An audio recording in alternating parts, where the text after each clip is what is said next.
Last lecture we studied the what is structuralism, functionalism. Functionalism के बारे में थोड़ा बहुत हमने जाना था कि फंक्शनलिज्म क्या है, स्ट्रक्चरलिज्म क्या है। बिहेवियरलिज्म के बारे में जानने की कोशिश करेंगे। बिहेवियरलिज्म है क्या, तो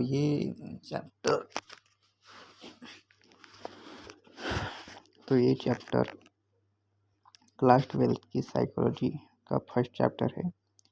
तो इंट्रोडक्शन चैप्टर है साइकोलॉजी का।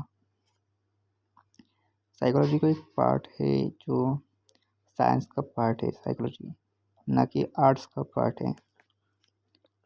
तो आर्ट्स में भी आप साइकोलॉजी पढ़ सकते हैं, लेकिन साइकोलॉजी पार्ट है साइंस का। तो यहाँ पे साफ साफ इस यहाँ पे हम ये psychology begin as a branch of philosophy, the origin of psychology date is ancient Greek. तो फिलोसफी देखो, फिलोसफी है वो जो है वो आर्ट्स में आती है हमारे करिकुलम में, और साइकोलॉजी आती है हमारे साइंस में। History of psychology as a science देखो। तो लास्ट वीडियो में मैंने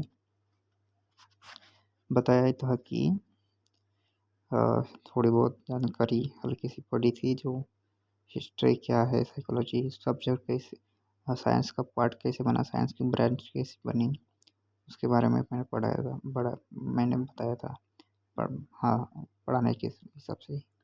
तो इमर्जेंस अभी इस वीडियो में ये 2-3 हैं। Emergence of behaviour, emergence of humanistic psychology, और इसको कवर अप करेंगे तो कि ये क्या है। और इसको 4 मिनट के अंदर का कवर अप करने का है, मतलब कि इंट्रोडक्शन तो हो। इस चैनल पे मैं कुछ ना कुछ ट्राई करने की कोशिश करूँगा कि कुछ बेहतर करने की जो होगा, आपको पढ़ने में थोड़ा आसानी होगी, इसीलिए। तो शुरू करते हैं। तो फंक्शनलिज्म और स्ट्रक्चरलिज्म पहले क्या था आपको जानते हैं, क्योंकि रिवीजन इम्पोर्टेंट है। अगर आपको इंटरेस्ट होगा तो आपको मालूम होगा कि स्ट्रक्चरलिज्म फंक्शनलिज्म क्या है पहले से ही। तो जो शुरू में जर्मन साइकोलॉजिस्ट कौन थे, उन्होंने वो जो बनाया था ना, उन्होंने विल्हेम विटेंट, उन्होंने अपने स्टूडेंट एडवर्ड बेटेनेज के साथ स्ट्रक्चरलिज्म को बनाया। तो स्ट्रक्चरलिज्म एक मेथड है कॉन्शियस एक्सपीरियंस को स्टडी करने की, एक्सपीरियंस को, सेंसेशन, परसेप्शंस को। फिर फंक्शनलिज्म क्या है, तो फंक्शनलिज्म क्या है, स्टडी ऑफ ह्यूमन कॉन्शियसनेस पर ज़्यादा बिहेव है। सेम है ना, फंक्शन और स्ट्रक्चरलिज्म, फंक्शनलिज्म क्या डिफरेंट लग रहा है, मुझे भी नहीं लग रहा। एमरजेंस ऑफ ह्यूमन साइकोलॉजिस, तो ये सिगमंड फ्रॉइड के बारे में बताया गया था। सिगमंड फ्रॉइड ने बताई थी पहली ये थियरी 1890s में। He gives importance for study of वो सबकॉन्शियस माइंड के बारे में बताता था। सबकॉन्शियस माइंड के बारे में वो बताता था सिगमंड फ्रॉइड। उसके बारे में बहुत सारी वीडियो चाहिए यूट्यूब पे। ऐसा है, वैसा हुआ, ऐसा है। स्टॉप, अभी स्टार्ट करते हैं। Emergence of behaviourism during the early 20s। तो 1900 से 2000 के बीच के समय को 20th सेंचुरी कहा जाता है। An American psychologist name John B Watson ने एक new school of thought non behaviourism को बताया। बिहेवियरिज्म, तो बिहेवियरिज्म एक क्या है, फंक्शनलिज्म।